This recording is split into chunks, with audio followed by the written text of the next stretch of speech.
Big বাজার থেকে কিনে আনা এই সাবুর প্যাকেটটা বড় দানার, খুবই ভালো। আমি এই বাটিটা মেপে 2 বাটি সাবুদানা নিয়ে নিলাম, একটু হালকা ভেজে নেব বলে।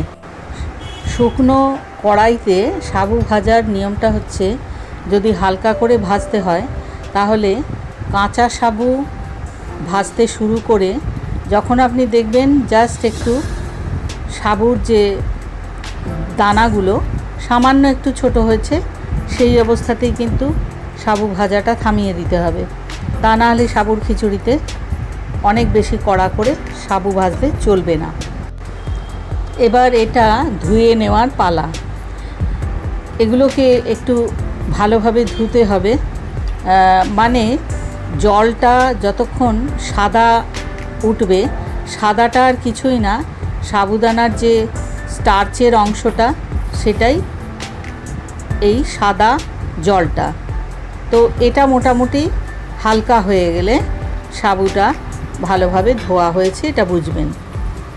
এবং তারপরে আমাকে ভিজিয়ে রাখতে হবে। এই ভেজানোটাই হচ্ছে আসল জিনিস এই সাবুর ভুনি খিচুড়ি তৈরি করার জন্য। সাবুদানাগুলো যে বাটিতে মাপা হলো সেই মাপের 2 বাটি আমার সাবু ছিল, কিন্তু ভেজানোর সময় সাবুদানাকে ভেজাতে হবে 1 বাটি সমান মাপের 1 বাটি জল দিয়ে।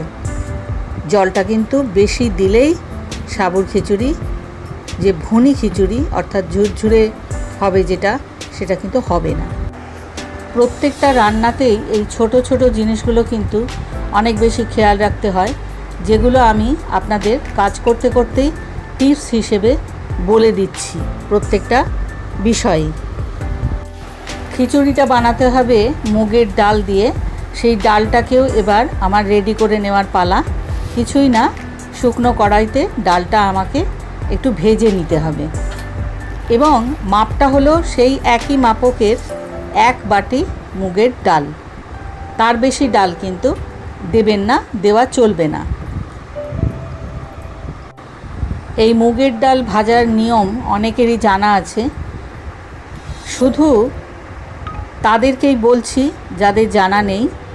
এই ডালটা কিন্তু সমানে নাড়িয়ে যেতে হবে, কারণ গরম তাতে আপনি ডালটা ভাজছেন, তা না হলে কিছু ডাল সমানভাবে ভাজা হবে না।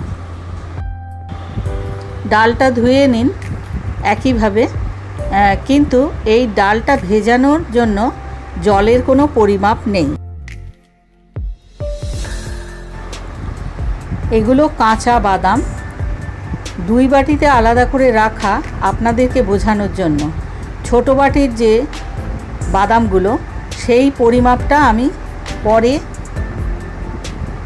ব্যবহার করব বলে আলাদা করে দেখিয়েছি, ঠিক ওইটুকুনি আপনারা ব্যবহার করবেন। আর বাকি বাদামটা আমাকে গুঁড়ো করতে হবে এবং গুঁড়োটা আমাকে দানা দানা মতো রেখে করতে হবে, একেবারে মিহি পাউডারের মতো গুঁড়ো করা চলবে না। দেখা যাক সাবুটা কি অবস্থায় আছে। আসলে এই সাবুটা যে পরিমাণ সাবু আপনি নেবেন ঠিক সমপরিমাণ জলই দিতে হয়। আমি কিন্তু সেটা দিইনি, 1 বাটি জল কম দিয়েছি। এটার জন্যই আমি দিয়েছি যাতে সাবুটা অনেক বেশি নরম না হয়ে যায়। আমার রান্না করার সময় কিছুটা হলেও যদি জল ছড়া দিতে হয় তাহলে সাবুটাকে আমার অনেক বেশি জল খাওয়ালে চলবে না। সাবুটা যে অবস্থায় আছে তাতে হাতে টিপলে এটা ভেঙে যাচ্ছে, কিন্তু সামান্য একটু সাদা ভাব রয়েছে, স্বচ্ছতা আসেনি। তার জন্য সামান্য একটু জল আরও দিলে হয়তো সেটা হয়ে যেত।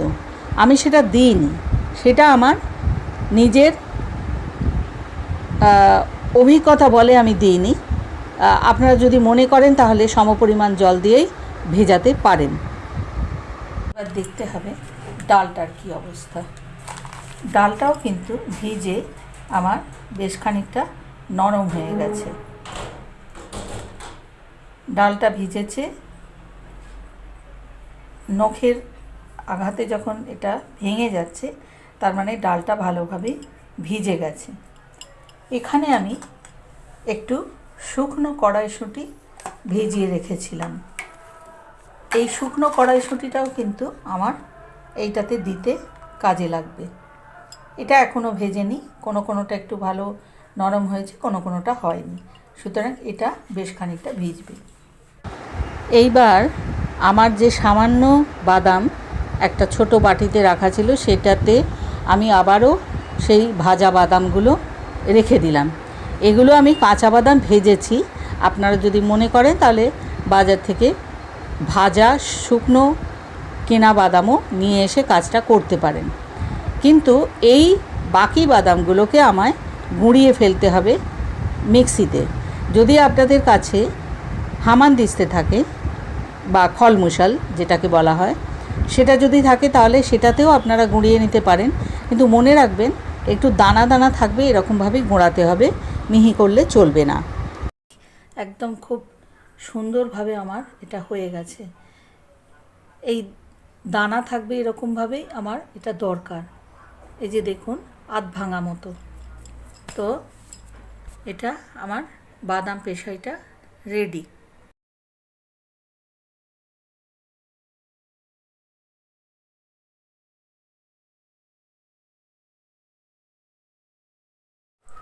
এই হচ্ছে আমার মেন মশলা: কারি পাতা, গোটা জিরে, আদা, কাঁচা লঙ্কা আর একটা টমেটো। আদা আর কাঁচা লঙ্কাটাই আমি মিক্সিতে পেশাই করে নেব। খিচুড়ি খাওয়ার এটা হলো আনুষঙ্গিক। ওই এক কলা তেলে একটু আলু ভাজা করে নেওয়া হলো, যাতে এই খিচুড়িটা দিয়ে খাওয়া যেতে পারে। চলুন যাই একদম রান্নায় নেমে পড়ি। কড়াইতে আমি পলা মেপে 2 পলা তেল দিলাম। এটা যদি ধরেন তাহলে 1.5 টেবিল চামচ মতো। তেলটা বেশ গরম হয়ে গেছে। এরপর আমি আস্তে আস্তে এখানে এই গোটা জিরেগুলো ছেড়ে দেব। প্রথমেই আমি গোটা জিরেগুলো ছেড়ে দিলাম।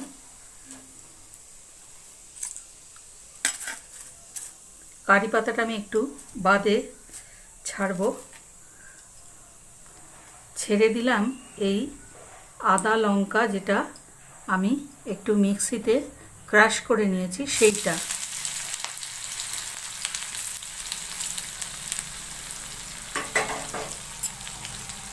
এবার এটা সামান্য একটু ভেজে নেব। আদা গন্ধটা, কাঁচা আদার যে গন্ধটা, সেটা একটু চলে যাওয়া দরকার।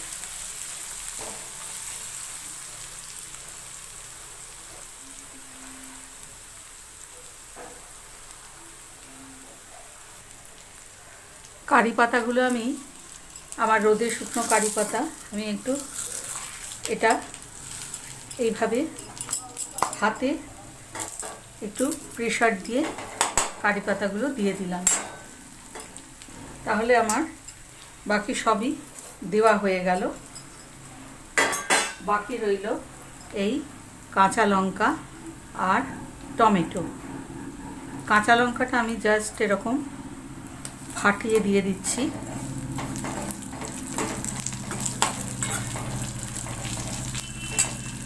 এবার আমায় যেটা করতে হবে সেটা হলো মুগের ডালগুলোকে আমায় দিতে হবে।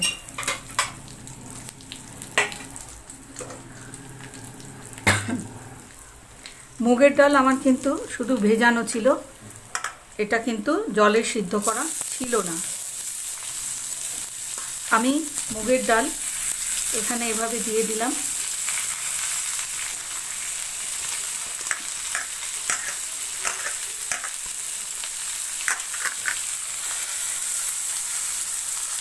এই মুগের ডালটা আমি কড়াতেই সামান্য একটু সেদ্ধ করে নেব, দাঁতে কাটা অবস্থায়, অর্থাৎ দাঁতে লাগবে তেমনভাবে। এবার আমি এই টমেটোগুলো এর মধ্যে দিয়ে দিলাম, আর সেই সাথে আমি যে কড়াইশুঁটি রেখেছিলাম সেই কড়াইশুঁটিগুলোও আমি এতে দিয়ে দিচ্ছি এখন এই অবস্থাতে।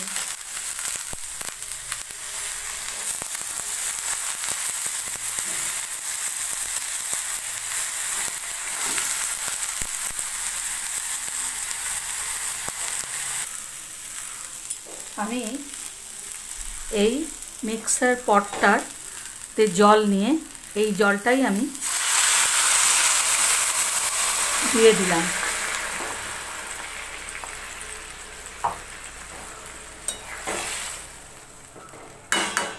বার্নার আমার হাই করা থাকলো। এরপর এটা যতটা সেদ্ধ হবে তারপর আমি সাবুটা মেলাবো।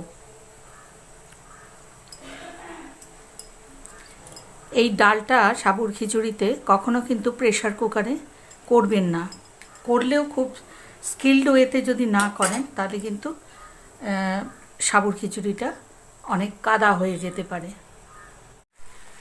এইবার আমার ডালটা হয়ে গেছে, ঠিক এরকমই হবে ডালটা।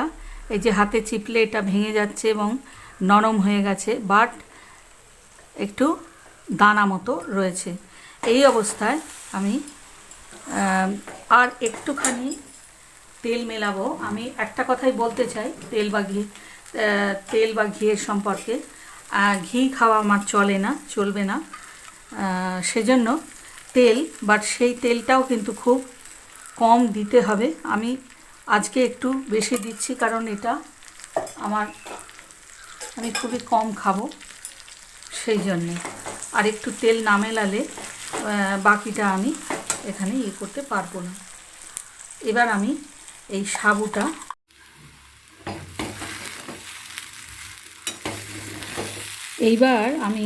এটা একটুখানি সামান্য ওই জল ছড়া দিয়ে এটাকে একটুখানি সামান্য আমি মিশিয়ে নেব। সামান্যই আমার জল ছড়া দিতে হবে, বেশি জল ছড়া দেওয়া চলবে না। চিনি আমার দেওয়া হয়ে গেছে এতে, আর কিন্তু বেশিক্ষণ এখানে রাখলে এটা ঠিক জিনিসটা ভালো হবে না। এবার আমি যেটা লাস্ট মেলাবো সেটা হচ্ছে একটুখানি গরম মশলার গুঁড়ো। হ্যাঁ, এটা দিলে এর স্বাদটা সত্যি খুব ভালো হবে। দিতে পারেন আপনারা ধনেপাতা কুচি, সেটা আপনাদের স্বাদ মতো আপনারা দিয়ে দিতে পারেন, কিন্তু আমি দিচ্ছি না। এই মুহূর্তে আমার আসলে ধনেপাতাটা পেস্ট করা আছে, বাটা আছে চাটনি হিসেবে, সেটা আমি চাটনি হিসেবে খাবো। তার জন্য আমি ধনেপাতা কুচি এখানে দিতে পারলাম না। এবার দেখুন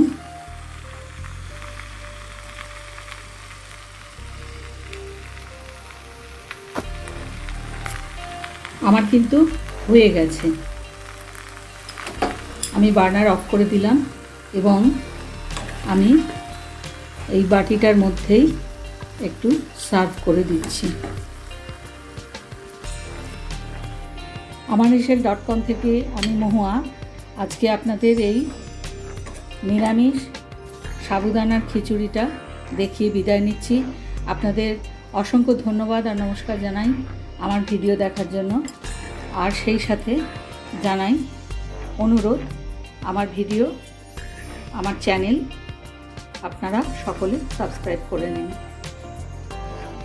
এবার শুধু একটা ফিনিশিং টাচ, সার্ভ করার আগে এই বাদামের গুঁড়োগুলো আমি এর মধ্যে দিয়ে দিলাম, আর সেই সাথে আমি যে বাদামগুলো ভেজেছিলাম সেই বাদামগুলো আমি একটু ছড়িয়ে দিলাম এখানে। দুটো মিলিয়ে মুখে খুবই ভালো লাগবে খেতে।